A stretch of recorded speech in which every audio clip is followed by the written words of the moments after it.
There is a look in the eyes of someone who has gone through too much. It's not just tiredness, and it's not just age. It is the look of a soul that has lived 100 lifetimes in a single body. If you feel like you are older than your years, or if you feel disconnected from the petty dramas of everyday life because you have survived things that would break most people, I need you to listen to this. You are likely telling yourself that you are damaged goods. You might feel worn out, broken, or like you've lost your spark. But psychology tells a very different story. While we often talk about post-traumatic stress, we rarely talk about its powerful opposite, post-traumatic growth. If you have walked through fire and come out the other side, you haven't just survived. You have acquired a specific set of rare psychological strengths that people who have lived easy lives will simply never possess. Here are the signs that your trauma has actually forged you into something unbreakable. The first strength is what I call high-definition empathy. Most people operate on the surface. They understand pain theoretically, but you know the texture of it. Because you have been in the dark, you can spot someone else standing in the dark from a mile away. You have likely noticed that strangers open up to you. People tell you their deepest secrets within 5 minutes of meeting you. This isn't an accident. It's because you have stripped away the judgment that usually blocks connection. You know how fragile life is, so you don't waste time on the superficial. You possess a depth of character that acts like a magnet for other healing souls. You are a walking sanctuary for others, simply because you know how much it hurts to have nowhere to go.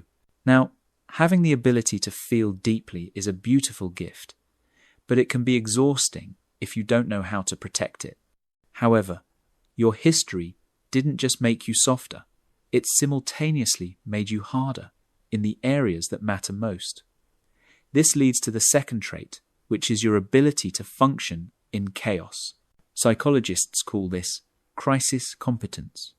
When the average person encounters a sudden crisis, a medical emergency, a financial collapse, or a sudden loss, their nervous system spikes into panic. They freeze. But for you, you have likely noticed that when things go wrong, you actually get calmer. This is because your baseline for stress has been shifted. You have survived hell. A flat tire or a rude comment cannot shake you because you have faced the dragon and lived. While others are losing their heads, you are the eye of the storm. You are the one formulating a plan. You aren't indifferent. You are just battle-tested. You have a resilience muscle that is so developed, things that would ruin someone else's week barely even register on your radar. But being the calmest person in the room is just a survival mechanism. The true rarity of your character reveals itself when the dust settles, and you have to decide who you want to be. This is where the third and most powerful strength comes in. It is your radical authenticity. There is zero tolerance for fake in a person who has suffered. Once you have lost everything, or been pushed to your absolute limit, the ego dissolves. You stop caring about impressing people who don't matter. You stop chasing status symbols that mean nothing. People who haven't struggled are often terrified of what others think.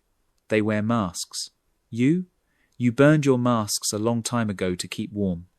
You speak the truth, even when it's uncomfortable. You value time more than money because you know it's not guaranteed. This makes you intimidating to people who are living a lie, but it makes you deeply attractive to people who are looking for the truth. You are the real deal in a world of plastic. So let's reframe the concept of being broken. In Japan, there is an art form called kintsugi. When a bowl is broken, they don't throw it away. They put it back together with gold lacquer.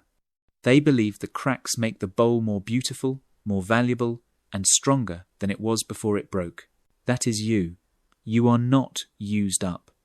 You are the gold-filled vessel. The cracks in your history are not flaws. They are proof of your expansion. You are capable of holding more light because you have been cracked open. So do not envy those who have walked an easy path.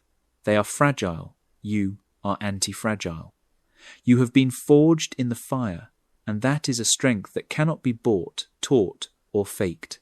If you are a survivor, if you are part of the Kintsugi Club, leave a diamond